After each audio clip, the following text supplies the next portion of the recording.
Okay guys, in this video today we're going to be talking about a couple of things. One, we are obviously going to dive into some technical analysis here on ADA, and two, we're going to start clearing up a little bit of the FUD that is out there, so you guys can, have some decent information at hand, rather than these, maximalists out there. The tribalism is just a bit nonsense at the moment, so some stuff we just want to clear up on the Cardano side of things. So guys, as we get into it, if you find it useful and informative, hit the like button. I really do appreciate that. If you are new to the channel, then do subscribe, tap the bell, select all notifications, and in doing so you will be kept up to date with absolutely everything that we do here. Right, with all that out of the way, let's jump straight into what's been going on most recently with Cardano. We're going to start with this. It's an important thread. It starts to clear up some of the FUD that's out there that has been going around, circulating around, and this is basically just on, mainly because Cardano has finally set a date for smart contracts, and I think that bothers a lot of people who just don't want to see Cardano succeed. And so some FUD has been spread. Let's cover this and see what's going on. So input output Hong Kong, or global IOG. Important thread. Over the past 24 hours, we've seen a lot of social media speculation and, let's face it, outright FUD and misinformation over Cardano's ledger approach and specifically concurrency. Let's clear this up. Cardano is a UTXO, an unspent transaction output blockchain, which utilizes a different programming paradigm for dApps than the on-account based blockchains like Ethereum. So the specific flavor of Cardano uses the EUTXO, or extended model, which we believe offers greater security, allows for fee predictability so there's no nasty surprises, and offers more powerful parallelization. And to be clear, dApps are not limited to one transaction per block. By designing your service or application with multiple UTXOs, you can enforce more parallelism. This is inherited, and we believe one of the advantages to EUTXO design, as we have implemented it in Plutus. We'll publish a blog early this week to help explain the technical choices and why we believe this approach is preferable, even if it challenges a paradigm established on the account-based model that developers are familiar with. We'll soon release further technical documentations to assist developers, so please keep an eye out for that. SundaySwap and Army Spies have posted good documentation and helpful videos, and there's a link to one just there. So overall, hopefully that does kind of clear things up. You can tell that ultimately, now we have a firm date for smart contracts. Everything's kind of moving along nicely. People have to try to make something up to try to attack Cardano. They don't want to see Cardano succeed in any way they possibly can to disrupt that space they're going to. I do see these as kind of people who hold significant positions in Ethereum, because ultimately they're the ones who are probably going to lose out the most in the long term. Ethereum and people potentially building on Ethereum who only know a very specific language. And again, those people who are, basically creating, let's call it, rug pull applications maybe on the Ethereum chain, definitely don't want to see a more secure, chain like Cardano succeed with a vast amount of adoption to follow. There are people who are going to lose out on the success of Cardano. This is kind of a given, but this is also something that we need to look forward to. Just because it might not be good for you personally doesn't mean that you should wish it ill well. So I do think this is absolute nonsense, in the same way that we saw the things going on with Ghost Chain and all that other kind of stuff that's still kind of cropping out every now and again. But again, it's good to have this cleared up. We'll get those blog posts out there, hopefully get some good technical explanations behind it all as well, and see this FUD get squashed the way that it deserves to be. So I just wanted to kind of clear that up just in case anyone has missed it. I will drop this thread into the link of the description below, so do check that one out in time as well. So let's jump into some technical analysis now, though, for Cardano's ADA. So here we're going to start on the weekly chart. We are paired with USDT. Binance is our data source, and again, we can obviously see these 5 impulse waves to the upside. That has not changed, and I think a lot of people I say a lot, there are some people in the comments definitely are getting confused by our targets. Our targets never change, but the percentage variation between our current position and the target will change. Okay, that percentage will change and it will fluctuate as the price fluctuates. Okay, just to kind of put that out there, I've seen a few comments that just are they're a bit silly. So hopefully people can understand what's going on there. Basically, our targets are not changing unless something amazing happens. That does change the technical structure of things, but the targets aren't changing, just the current price is changing, which is adjusting the percentage difference to our target. Hopefully that clears up some of those comments that I have been seeing, because being called a fraud is a bit extreme for someone misunderstanding what a percentage is. But anyway, nonetheless, everything here for Cardano kick-started back in March of 2020. Many altcoins kind of kick-started here. We saw good gains up towards the kind of the August time here for so the end of July, beginning of August for Cardano. Going into the second wave correction, relatively flat, kind of bottoming out towards the September point. We actually kind of traded sideways here until kind of November before picking up again.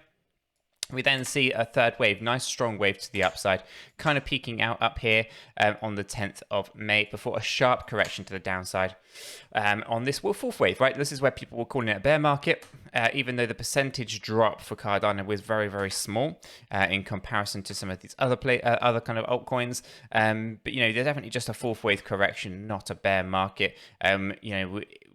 To basically call these kind of 5 impulse waves to the upside, we'd have to have invalidated it by dropping down to at least 16.2 cent, something that was very, very unlikely to occur, specifically after such a good move to the upside and so much potential, so much speculation as to what is going on. The price held well at $1.48 and continues to hold well as well. So let me just check that. Actually, no, sorry, it held well at $1, sorry. So $1 here was a good support for us, a good buying opportunity if you're buying the dip. And again, we've had a good motion to the upside, setting new all-time highs. So last week, seeing quite a good positive push to the upside. This week is an interesting one at the start of this week, at the point of recording this video. We are kind of hovering with the dojos. Again, looking at that right now, we can kind of see it's kind of peaking out a little bit, going sideways.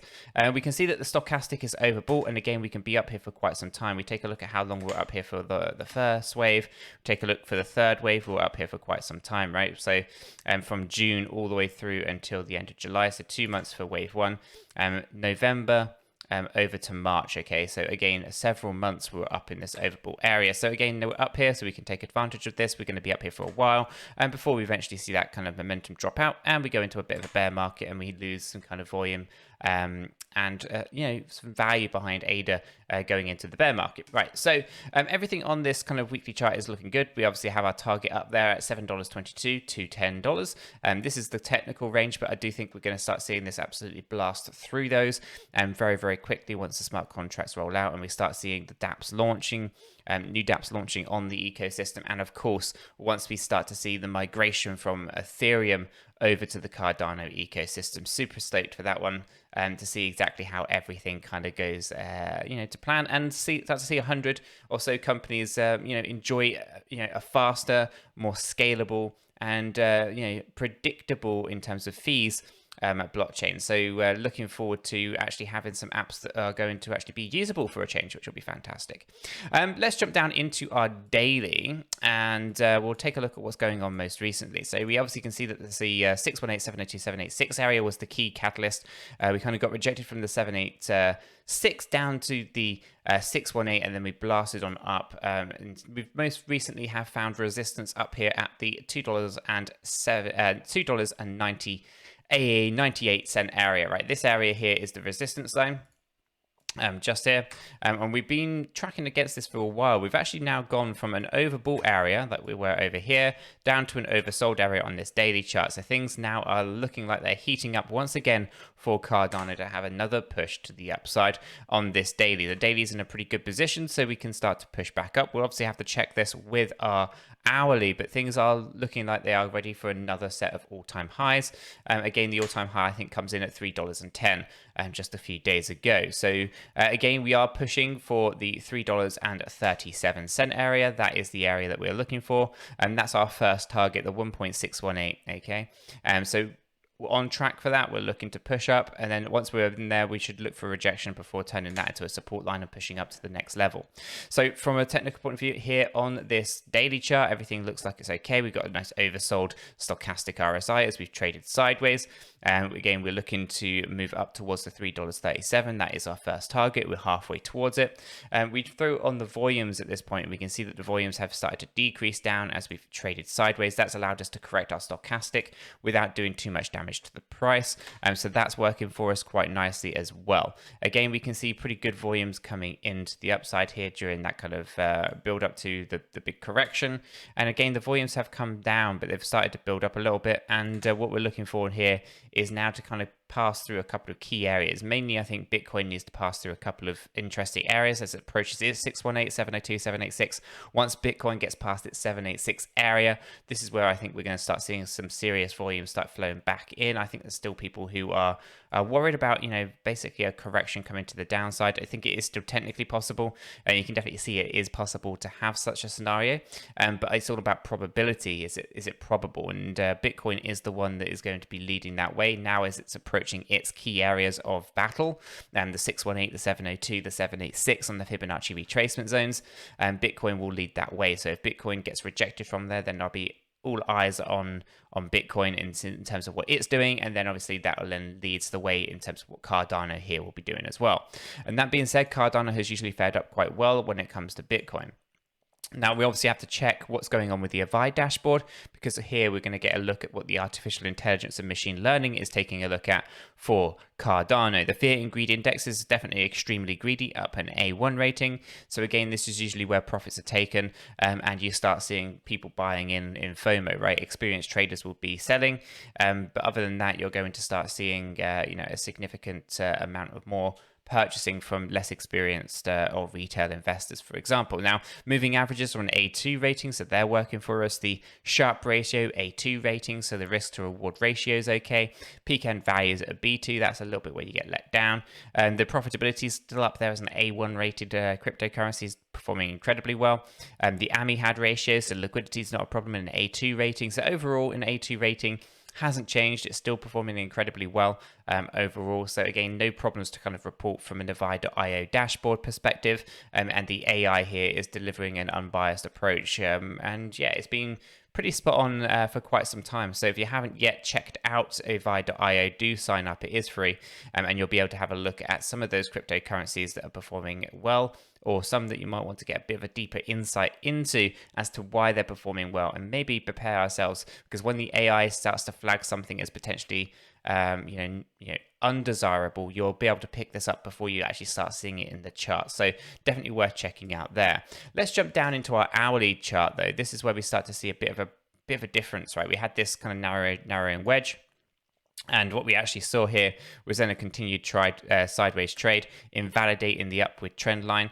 So now we're actually finding resistance and support, right? So support kind of coming in at the $2.85, and the resistance obviously up there at the $2.97 or 98 to be exact, in that kind of area. So right now, yeah, we're looking at an oversold area, looking to push up. So everything here, according to our daily and our hourly, is looking to push up, right? So we're looking to try to get past the $2.97, and ideally we want to kind of get ourselves back into this area here, but we'll have to just see. Right now, the previous support has become resistance. Okay, so again, looking to just push through our trend line to the upside here, and to try to get back inside this narrowing wedge. And obviously monitor that situation. But for now, in line with our daily, we are looking to basically push the price up, okay? Up on our stochastic in both the daily and the hourly. So again, if we can just get some good momentum behind us, let's throw it on here. We can see the volumes at the moment are down as we basically had that correction. So now we'll look to grow that volume in the same kind of volume as this was over here, would be a good, fantastic way to kind of see us surge past some of these key areas.